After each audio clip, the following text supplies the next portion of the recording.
잘 되고 있습니다. 행복합니다. 예, 우리 장로님들 기도하셨는데 어젯밤에 할로윈 축제를 즐기다가 한 149명이 지금 압살을 당했잖아요. 사탄을 숭배하고 사탄을 섬기다가 사탄이 그렇게 멸망길로 끌고 가는데 참 이런 잘못된 문화들이 이 기독교 문화로 좀 잘 변화되면 참 좋겠습니다. 그리고 또 우리가 오늘은 코로나가 다시 7차 확산되면서 많은 분들이 지금 확진되어서 우리 교회도 지금 못 나오시고 아마 온라인으로 예배를 드리고 있을 거예요. 그분들에게 우리 할렐루야를 한번 인사 좀 할까요? 온라인 예배하는 분들을 위해서 할렐루야. 예, 할렐루야. 오늘 말씀은 회복시키는 하나님의 은혜, 이런 제목입니다. 벌써 꽤 오래됐는데요. 조엘 오스틴 목사님이 쓴 우리나라는 긍정의 힘이라고 하는 책으로 번역된 책이 있어요. 이분의 책에서 서문에 이렇게 말을 하거든요. 꿈을 이루고 성공하고 행복을 쟁취하는 비결은 뭐다? 오늘이다. 오늘을 온전하게 사는 것이다. 이렇게 말해요. 그래서 오늘을 최선 다해서 살아갈 때에 더 나은 최선의 내일이 찾아오게 되는 것이 아니겠습니까? 그렇기 때문에 오늘이 너무너무 중요한데 문제가 있어요. 어떤 문제냐면 늘 부정적인 측면, 부정적인 초점을 맞춘 채 나는 약하다, 나는 부족하다, 이렇게 자꾸만 자기를 낮추며 그렇게 부정적으로 생각하며 살아가는 사람들이 너무도 많이 있다는 겁니다. 왜냐하면 자존감이 낮기 때문에 그렇죠.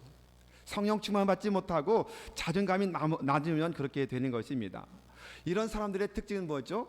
행복할 수 없는 이유, 내가 행복하지 못할 조건, 내가 기쁘게 살지 못하는 조건들을 아주 잘 귀신처럼 찾아내요. 그리고 그것을 묵상해요.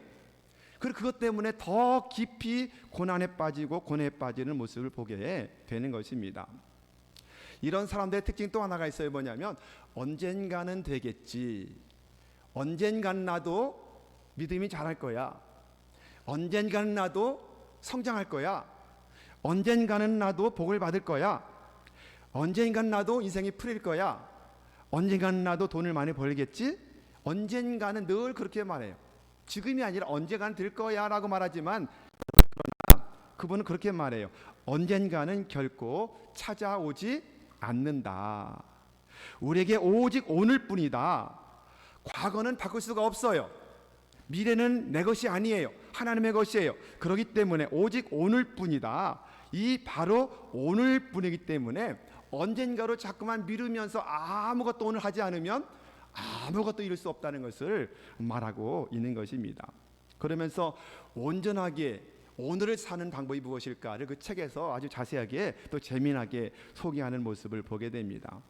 이 책은 계속 시리즈로 나오죠. 긍정의 심 실천편이 나왔고 또 묵상편도 나오고 긍정의 심 직장인을 위한 성공편, 또 성경 공부용도 여러 가지 나와 있는 모습을 보게 됩니다.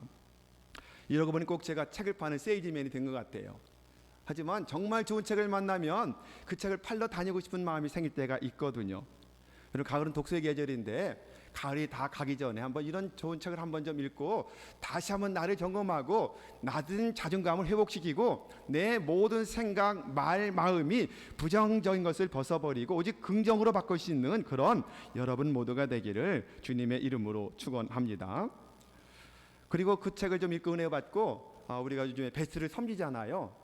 이런 책을 하나 좀 섬겨서 사서 읽게 하면 아주 굉장히 큰 은혜가 임할 줄로 그렇게 믿습니다. 특별히 실천편이 나왔을 때 그 책에 보면 긍정의 심의 분에는 70만 한국 독자들의 찬사라고 하는 추천을 쭉 기록하고 있었는데요. 그 중에 새벽빛이라고 하는 아이디를 가진 사람이 추천에 글을 올렸어요. 이런 글이었습니다. 건강이 약해지면서 마음도 함께 약해졌습니다. 탈출하려고 할수록 부정적인 생각은 저를 더욱 사로잡더군요. 그런데 이 책을 읽으면서 불끈불끈 솟아오르는 희망의 태양이 어떠한 약보다 저를 더 건강하게 만들었습니다. 그래서 운동도 시작하고 새로운 일들에도 도전하기 시작했습니다. 육체적으로, 심적으로, 신앙적으로 흔들리는 분들에게 이 책을 추천합니다. 이렇게 추천했더라고요. 이 좋은 계절에 꼭 한번 읽어보면 참 좋은 책인데 여러분 한번 읽어보시고 또 추천도 해주시기를 바랍니다. 사랑하는 여러분, 빌립보서를 보면 하나님이 이미 우리에게 착한 일을 시작하셨다 이렇게 말씀하죠. 우리 교회를 향하신 하나님의 위대한 능력과 은혜와 역사는 이미 우리 재성교회 33년 전에 시작된 줄로 믿으시기를 주님의 이름으로 축원합니다. 이 위대한 하나님의 역사 앞에서 내가 할 수 있다가 아니에요. 난 할 수 없어요. 하지만 나와 함께 하시는 하나님이 함께 하시면 난 할 수가 있습니다. 믿음의 고백을 가지고 선포하며 살아가는 여러분 모두에게 시온의 대로가 활짝활짝 열리는 역사가 넘쳐나기를 주님의 이름으로 축원합니다. 자, 오늘 승리하는 삶을 살기 위해서 먼저 입술로 선포해야 합니다. 믿음으로 입술로 선포하는 것이 너무너무 중요합니다. 왜냐하면 입술에는, 언어에는 놀라운 권세가 있어요. 놀라운 능력이 있습니다. 힘이 있습니다. 우리의 혀는 놀라운 힘을 가지고 있거든요. 한 20여 년 전에 신경학계에서 발견한 바에 의하면 뇌 속에는 이 뇌가 있잖아요. 뇌 속에서도 언어를 담당한 뇌가 있고요. 언어를 담당하는 뇌에 신경을 다 보내는데 그들이 발견한 게 뭐냐면 언어 중추 신경이 다른 모든 신경계를 지배한다. 이런 결론을 발표했습니다. 그만큼 이 언어, 말이 중요하다는 것을 밝혀낸 거예요. 우리가 속담에도 말하잖아요. 말에 뭐가 있어요? 씨가 있다. 또 말하면 그대로 된다. 이 말이 과학적으로, 의학적으로 입증된 거죠. 우리가 어떤 말을 하느냐, 이 언어 중추 신경이 그 말에 따라서 모든 신경을 움직여 간다는 거예요. 이것이 의학자들이 발견해낸 것입니다. 여러분, 그러니 이 말이 얼마나 중요한가. 성경에서도 말의 중요성을 너무도 많이 강조하지 않습니까? 잠언 18장 21절 한번 읽어볼까요? 자, 함께 읽습니다. 시작. 죽고 사는 것이 혀의 힘에 달렸나니 혀를 쓰기 좋아하는 자는 혀의 열매를 어떻게 한다고요? 먹으리라. 그렇습니다. 긍정의 말이든지 부정의 말이든지 내 입에서 나오는 말로 말미암아 그 열매를 내가 먹게 된다는 겁니다. 그러니 말로 사람을 죽이기도 하고 살리기도 해요. 말로 나를 죽이기도 하고 나를 살리기도 하는 것이 말의 능력이라고 하는 것입니다. 그러므로 성경은 끊임없이 말의 중요성을 강조하고 있는 것입니다. 여러분, 그러기에 오늘 결단하십시오. 늘 강조하는 것처럼 절대 긍정 200% 믿음의 말만 하기로 내가 선포합니다. 이렇게 결단하시고 그리고 실천하시기를 바랍니다.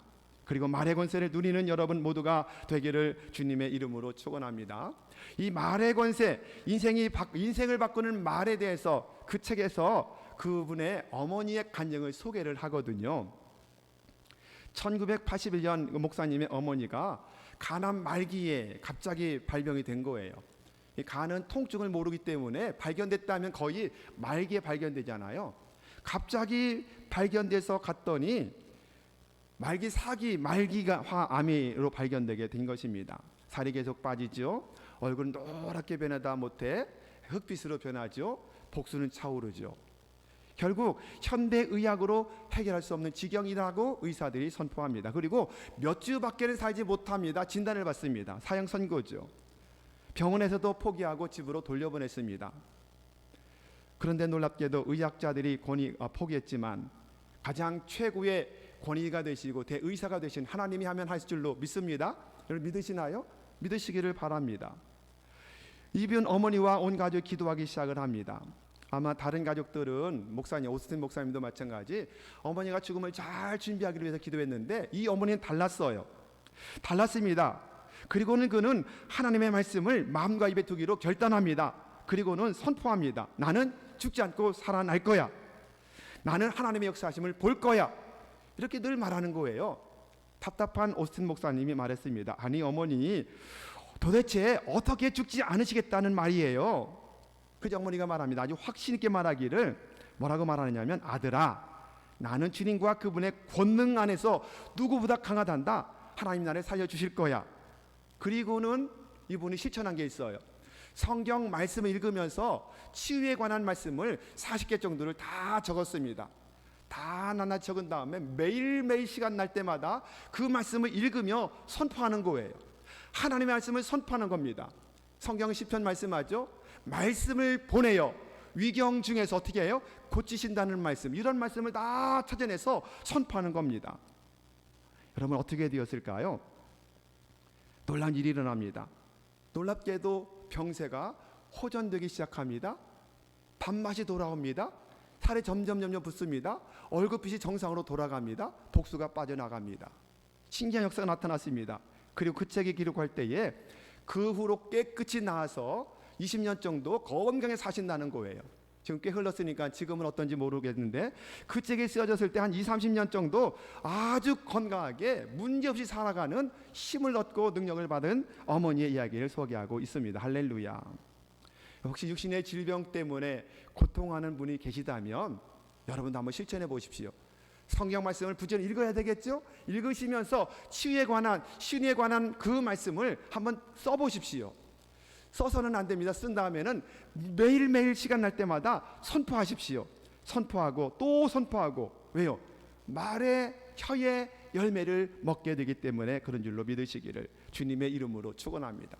질병 문제만이 아니라 우리 인생에 당하는 모든 문제 앞에서 그 문제를 앞에 두고 선포하십시오. 선포하십시오. 선포하시면 됩니다. 그러므로 말미암아 우리 하나님께서 우리에게 주신 절대 긍정의 마음, 절대 긍정의 말, 절대 긍정의 힘을 여러분이 가지고 사용하면 하나님은 더 넘치게 그 이상으로 축복해 줄 것을 확실히 믿는 여러분 모두가 되기를 다시 한번 주님의 이름으로 축원합니다. 자, 오늘 말씀을 보면 이 세상에서 가장 긍정적인 생각을 갖고 계신 분이 계셔요. 누구실까요? 하나님이세요. 그분은 가장 긍정적인 말씀으로 가장 긍정적인 능력을 가지고 그리고 우리에게 말씀하시는 그분을 오늘 말씀 속에서 만나게 됩니다. 이런 이사야라고 하는 말의 뜻은 여호와께서 구원하시다 이런 의미잖아요. 유대 전승에 의하면 이분은 왕족 출신이라고 그래요. 전승에 의하면 요아스의 손자였었다라고 말하고 있는데 그가 우시야 왕과 요담, 아하스, 히스기야 시대, 므낫세까지 그 시대에 함께 활동했던 선지자거든요. 여러 왕들의 시대 속에 선포했던 선지자인데 최후의 므낫세가 얼마나 악독한 왕입니까? 이 므낫세 왕의 우상 숭배를 경고하다가 결국 토부록 쳐서 순교를 당했노라고 전승이 기록해요. 성경에는 없지만 유대인의 전승에는 그렇게 전해지고 있습니다. 히스기야가 활동했던 유대의 상황은 어떤 상황이에요? 평화와 전쟁이 교차되는 그런 상황이었었어요. 평화가 있으면 그런데 반드시 사람들은 이스라엘 보면 타락을 하거든요. 이런 식의 격변기에 놓여 있었던 모습을 보게 됩니다. 우시야와 요담 치하에 남왕국은 처음에 번영을 누렸지만 번영은 항상 타락으로 이어지게 됩니다. 도덕적 타락, 불신앙의 타락으로 이어지게 됩니다. 그 결과는 항상 뭐가 나타나죠? 전쟁이 일어나게 되는 역사를 항상 반복적으로 보게 됩니다. 그리고 우시야 왕 때는 아주 큰 지진이 일어났어요. 어젠가요? 제천에서 일어난 우리 지진이 일어났었잖아요. 큰 지진이 일어났다는 사실을 밝혀놓고 있거든요. 히스기야를 보면, 스가랴서를 보면, 또 아하스 왕 때는 수리아와 에브라임의 주도하는 북이스라엘과 연합을 벌여서 전쟁을 벌이는 전쟁이 일어났던 역사도 보게 됩니다. 히스기야 때는 여러분이 아는 것처럼 아스루 왕 사네립이 쳐들어와서 18만 5천 명의 군사를 이끌고 쳐들어왔던 적이 있었던 모습을 보게 되죠. 이런 국가적 위기를 만날 때마다 선지자 이사야는 왕족들과 방백과 제사장들 모든 백성들이 죄악에 따라 살기 때문에 범죄한 백성들을 향한 하나님의 심판이라고 예언했기 때문에 결국 많은 핍박을 받았던 선지자가 이사야였고 또 예레미야도 많은 핍박을 받았지 않습니까? 여러분 주변 강대국이 언제 지금 또 쳐들어올지 몰라요. 권력가들, 정치가들은 다 부정부패가 만연합니다. 하나님의 택한 백성들은 우상을 숭배합니다. 그리고 끊임없이 하나님을 떠나갑니다. 당연히 정치가, 경제가 안정되지 못하죠. 항상 반복되잖아요. 그래서 불안합니다. 강대국에 비하면 이사야가 선포하는 것은 뭐예요? 버러지만도 못한 야곱아, 버러지 같은 야곱아 그러죠. 옛날 번역에는 지렁이 같은 너 야곱아 그래요. 강대국에 비한다면 아무 능력이 없는 아무런 미물과도 같은 버러지에 불과하다고 볼 정도로 약하고 약한 그런 상황입니다. 기쁘고 즐거워할 이유가 아무것도 없는 그런 상황입니다. 소망이 없습니다. 매일매일 불안합니다. 내일이 불확실합니다. 유다 백성들의 현실을 보면 어쩌면 오늘 현실을 살아가는 우리 시대와 너무도 똑같다는 생각을 안 해보시나요? 너무도 똑같은 것을 보게 됩니다. 멈출 줄 모르는 전쟁, 이 러시아와 우크라이나 전쟁을 하는데 이게 멈추지 않고 있잖아요. 그들 두 나라만 문제가 아니라 그 여파로 인해서 세계 전체가 경제적인 불안을 지금 침체를 겪고 있는 시대를 우리가 살고 있지 않습니까? 이자율은 점점 올라가죠. 달러 값은 치솟죠. 또 예외 없이 모든 나라가 서민들의 경제를 위협하죠. 거기에다가 북한은 계속해서 미사일을 쏘아야 되죠. 언제 전쟁이 일어날지 모르는 그런 상황 속에 있는 모습을 보게 됩니다. 이런 많은 문제가 있음에도 불구하고 정치인들은 정치를 정말 잘하고 있나요? 누가 보든지 자기 당을 위해서만 열심히 싸우고 있지 어떤 서민이나 백성들을 위해서 일하지 않는 모습을 보게 돼요. 거기에다가 포괄적인 차별금지법을 통과시키려고 수단과 방법을 가리지 않고 있는데 이것은 여러분 다른 게 아닙니다. 기독교를 공격하기 위한 거예요. 우리가 이것을 정확하게 알아야 됩니다. 다 동원해서 기독교와 교회를 공격하는 모습을 보게 됩니다. 어쩌면 오늘 말씀에 나오는 이사시대의 상황과 지금 우리가 사는 이 현실이 너무도 흡사하고 동일하다는 생각을 하게 되는 것입니다. 역사는 반복되거든요. 자, 그런데 이렇게 암울하고 불안합니다. 불확실한 백성들에게 하나님은 뭐라고 말씀하시죠?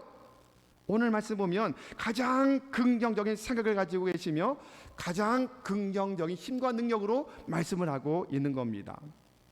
오늘 이 말씀을 이스라엘 백성들에게만 주시는 말씀이 아니라 저와 여러분을 향한 말씀으로 확실히 받는 여러분 모두가 되기를 주님의 이름으로 축원합니다. 자, 어떻게 말씀하실까요? 첫째는 회복을 약속하시는 모습을 보게 됩니다. 자, 1절 말씀 읽습니다. 시작. 잉태하지 못하며 출산하지 못한 너는 노래할지어다. 산고를 겪지 못한 너는 외쳐 노래할지어다. 이는 홀로 된 여인의 자식이 남편 있는 자의 자식보다 많음이라 여호와께서 말씀하셨느니라. 결국 하나님을 떠난 백성들에게 하나님은 바벨론의 포로로 끌려가게 될 것을 누누이 경고하는 모습을 보게 되거든요. 이사야 때도 그러고 예레미야 때도 마찬가지입니다. 그런데 놀랍게도 그 포로 생활을 끝내고 다시 돌아오게 하실 때가 있다. 더 구체적으로 예레미야는 70년이 차면 돌아온다 이렇게 선포하거든요. 회복을 말씀하고 있는 겁니다.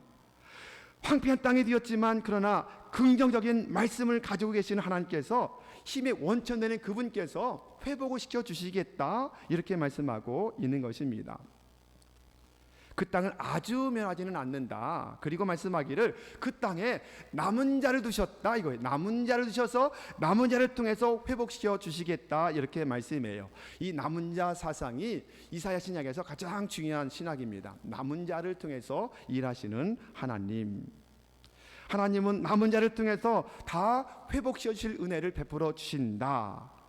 이것은 세 가지에 적용되겠죠. 첫째는 바벨론 포로된 백성들을 돌아오게 하셔서 회복시켜 주실 은혜가 첫 번째고, 두 번째는 결국 메시아신 주님이 오셔서 모두 이방인들까지 다 구원되는 역사로 나타난다는 것이 두 번째 적용점이고, 세 번째는 오늘을 살아가는 우리에게도 수많은 여러 가지 정치적으로 경제적으로 자연 여러 가지 재해적으로 어려움 당하고 있는 우리에게 회복을 선포하고 있는 내게 주시는 말씀, 여러분 가정과 우리 교회 주시는 말씀으로 적용하시면 은혜가 될 줄로 믿으시기를 주님의 이름으로 축원합니다. 그러므로 하나님은 오늘도 저와 여러분에게 긍정적인 말씀으로 축복을 하고 있는 것입니다. 뭐라고 축복해요? 노래하라. 잉태하지 못하고 출산도 못하고 산걸 겪지 못한 너도 외쳐서 노래해라. 이렇게 말씀해요. 외쳐서 노래해라. 그러면서 남편 없는 사람이 남편 있는 사람들보다 자식이 훨씬 더 많게 될 것이다. 이것은 완전하게 회복시켜서 모든 백성들이 다 돌아가게 될 것이다. 이렇게 말씀하고 있는 것입니다. 노래해라. 왜 노래해요? 회복될 때가 있기 때문이다라고 말씀하고 있는 것입니다. 남은 자를 통해서 더 많은 자손이 있는 것처럼 그렇게 완전하게 회복시켜 줄 것임을 여러분 기억하시고, 여러분도 우리도 높여 하나님을 찬양하는 여러분 모두가 되기를 바랍니다. 그분의 일하심을 기대하십시오. 그분의 역사를 기대하고 바라보는 여러분 모두가 되기를 주님의 이름으로 축원합니다. 다 흩어질 것이지만 흩어진 사람을 다 모아서 회복시켜 주실 때가 온다라고 말씀하고 있는데, 그 하나님 오늘 또 우리에게도 말씀하지 않겠습니까? 재성성결교회여 남은 자를 통해서 교회를 회복시켜 주시리라. 할렐루야. 여러분, 다른 사람이 아니에요. 오늘 예배하는, 오늘 우리 계속한 모든 성도들, 저와 여러분을 통해서 이 위대한 역사가 계속해서 이루어 가신다는 약속의 말씀인 줄로 믿으시기를 주님의 이름으로 축원합니다. 왜 믿어야 되죠? 하나님이 나의 하나님이요, 그분은 전능하신 분이고 그분은 절대 긍정의 하나님이기 때문에 그래요. 그분이 함께 하시며 그리고 남아있는 우리가 여러분이기 때문에 우리는 회복해야 할 줄로 믿으시기를 주님의 이름으로 축원합니다. 약속 말씀처럼 하나님은 우리에게 복주고 복주며, 따라서 해보실까요? 복주고 복주며 번성케 하고 번성케 하실 하나님. 누구를요? 나를. 누구를요? 여러분을요. 여러분의 가정을요. 누구를요? 우리 교회를 그렇게 복주시고 복주시며 번성케 하고 번성케 할 것을 확실히 믿고 이 일에 동참하는 여러분 모두가 되기를 주님의 이름으로 축원합니다. 두 번째, 그럼 무엇을 회복시켜 주신다고요?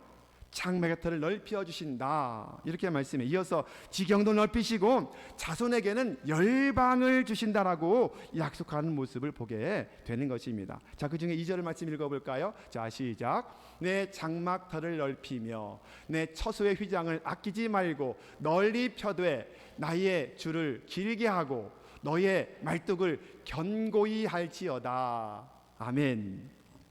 현대인을 위한 성경에서는 너의 천막 칠 것을 확장하고 넓혀라, 이렇게 번역을 하고 있는 모습을 보게 되는 것입니다.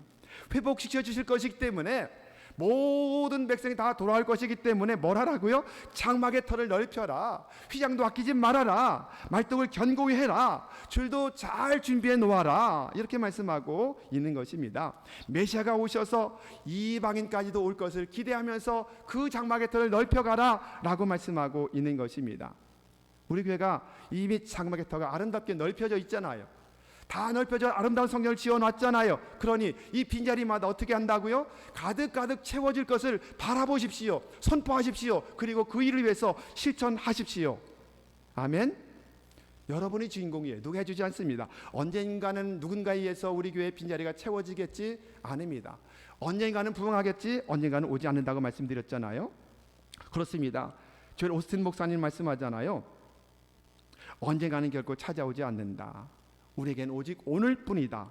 내일은 하나님의 것이기 때문에 하나님이 허락하지 않으면 안 되는 거예요. 하나님이 허락하시면 되는 거예요. 그러기에 오늘 주신 날, 오늘 주신 생명 가지고 하나님을 최고로 기쁘시게 하며 Here and now, 여기에서 오늘부터 지금부터 열심히 주의 일을 감당하는 여러분 모두가 되기를 축원합니다. 여러분, 과거는 바꿀 수가 없어요.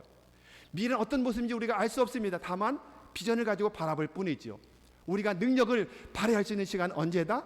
오늘이다. 그러기에 오늘 최선 다해서 살아가라, 이렇게 말씀하고 있는 것입니다. 여러분, 지금 이렇게 선포하고 나갈 때 여러분의 가정은 물론이고 우리 교회의 지경이 넓어지고 점점점 확장될 줄로 믿으시기를 주님의 이름으로 축원합니다. 여러분의 가정의 지경도 넓어질 줄로 믿으시기를 바랍니다.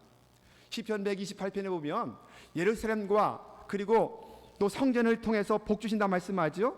예루살렘의 복과 성전의 복은 어떤 복이에요? 지금으로 본다면 교회를 통한 복이거든요. 성도들은 교회를 통해서 복을 받습니다. 그렇다면 영적 진리는 간단합니다. 교회가 부흥하고 성장하면 여러분의 가정도 번성하는 거예요. 교회가 확장되고 지경이 넓어지면 여러분의 지경도 넓어지게 될 줄로 믿으시기를 주님의 이름으로 축원합니다. 제가 늘 빼놓지 않고 하는 기도, 여러분의 가정이 좋은 집을 창만하기를 기도하고 작은 집을 가진 자는 큰 집을 좀 가졌으면 좋겠다는 기도를 늘 하고 있거든요.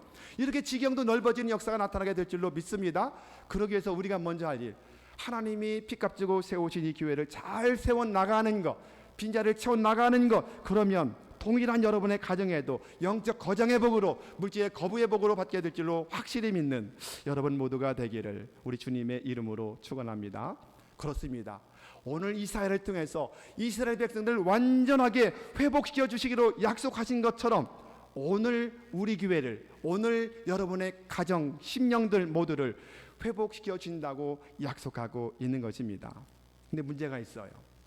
어떤 문제일까요? 문제는 우리 마음과 생각과 그리고 우리의 입술, 태도와 습관을 얼마만큼 긍정적인 입으로, 믿음의 말로 선포하느냐, 여기에 달려 있다는 거예요. 믿습니까? 그 책에 보면 이 냉동 열차에 갇혀서 얼어 죽은 사람의 이야기를 하나 예화로 들고 있어요.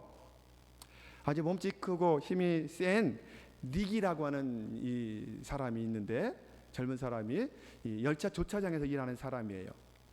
근데 여름날인데 어느 날 이제 퇴근 거의 무렵에 열차를 점검하다가 냉동 열차에 들어가는데 그만 문이 밖에서 잠겨버린 거예요.